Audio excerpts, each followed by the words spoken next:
Classroom management के ऊपर बात हुई। मैं पहले क्लासरूम सिस्टमेटिक रहना, देन आप उसको मैनेज करना, देन लेवल अंडरस्टैंड करना क्लासरूम का, उसके हिसाब से आप बिहेव करना होगा।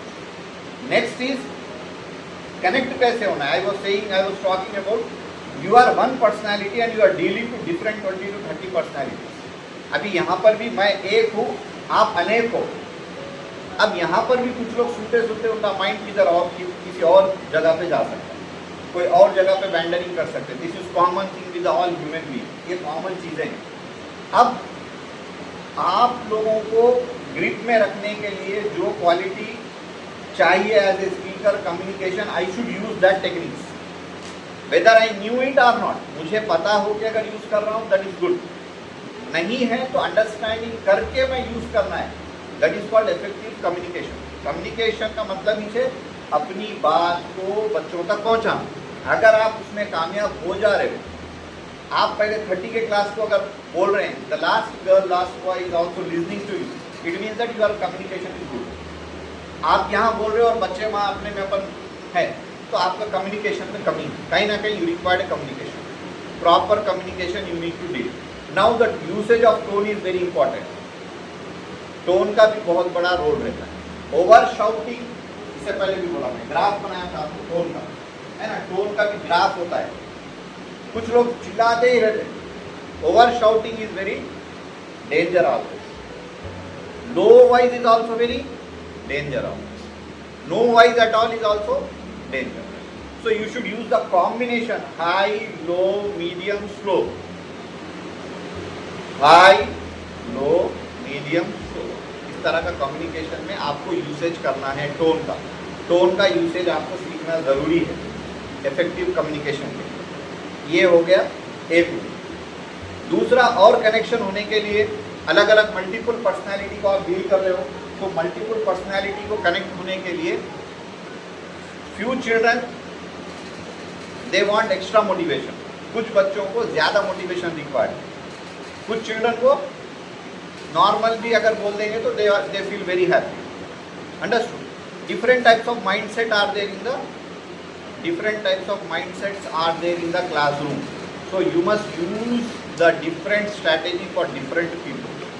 एक ही लकड़ी से पहले के लोग बोलते थे, एक ही लकड़ी से सबको हाका नहीं जा सकता बोलते थे। ऐसी कहावतें अगर इसको समझ जाए ना, बहुत आगे बढ़ेंगे।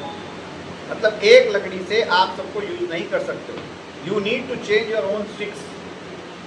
यहाँ लकड़ी का कोई मतलब नहीं है। यहाँ पर बोला ये जा रहा है कि स्ट्रैटेजी के ऊपर बात हो रही है। You need to have a multiple strategy to tackle the multiple mindset. Then only you can connect with the children. अब multiple mindset से कैसे connect होंगे?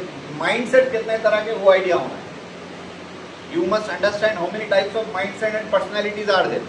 कुछ लोग है ना ऐसे ही सुन लेते और वो लोग समझ लेते, they will become very active. कुछ लोग नहीं रहता, बॉडी लैंग्वेज को यूज करते हो लोग और इमेजिनेटिव रहते। मतलब वो लोगों को पिक्चराइजेशन के थ्रू अगर हम बताएंगे तो they feel very attractive and they feel very happy.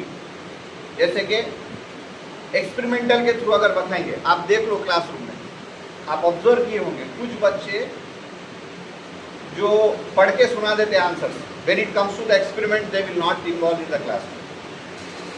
गौर किया आप लोग? कभी गौर करें, ऐसा होता है अक्सर। Few student who will read, जो पढ़ लेते, पढ़ के क्या करते वो लोग आंसर्स सुना देते। जब एक्सपेरिमेंट की बात आती they may not give their best, होता है। लेकिन जो एवरेज स्टूडेंट रहते हैं, जो शायद maybe they may not understand and they may not give you the answers orally in the classroom, orally answers they may not give in the classroom, but when it comes to the experiment they will do better than those people. So that's why a teacher should use multiple strategy to tackle the multiple mindsets. अलग अलग तरह के strategy हमको classroom में बच्चों के साथ अपनाने चाहिए। अगर आप अपनाएंगे तभी जाके सक्सेसफुल टीचर रहेंगे, नहीं तो देन चाहे आप दीनियात पढ़ाओ, चाहे आप अरेबिक पढ़ाओ, तेलुगु पढ़ाओ, चाहे आप कोई भी सब्जेक्ट पढ़ाओ, you need to learn this strategy. ये स्ट्रैटेजी आपको आना चाहिए। तो 2-3 क्वेश्चंस, डिफरेंट टोन यूज़ कीजिए, किसी के साथ पिक्चराइजेशन यूज़ कीजिए। कोई बच्चों को कनेक्ट करने के लिए use the emotional management. Emotional management का मतलब क्या है? वो कुछ बच्चे है ना दूर रहते, वो बेचारे गांव के बाहर जैसा बिहेव करते, हमको क्या करना है, हमको कोई पूछने वाला ही नहीं है, बोले ऐसे ही फील करके रहते। होता ना, शादियों में भी होता, सब लोग दूर बैठे हुए रहते, उनको जाके स्पेशल गाइड करना पड़ता, अरे आइए ना भाई, खाइए ना, बैठिए ना, बच्चों को लोग आते। तो बच्चों में भी ऐसी ही पर्सनैलिटीज रहती, समझे आप? Compulsory you need to go and touch them. क्या हुआ बेटा, what happened, why you are getting, why you are not studying, what is the reason, और call them and talk to them personally. Then they are connected with you, उनका connectivity आपके साथ हो जाए।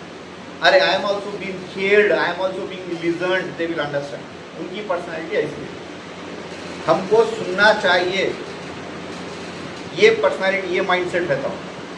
हमको स्पेशल केयर होना चाहिए, they will feel like that. तो द स्पेशल केयर वाले भी बच्चे रहते थे क्लासरूम में।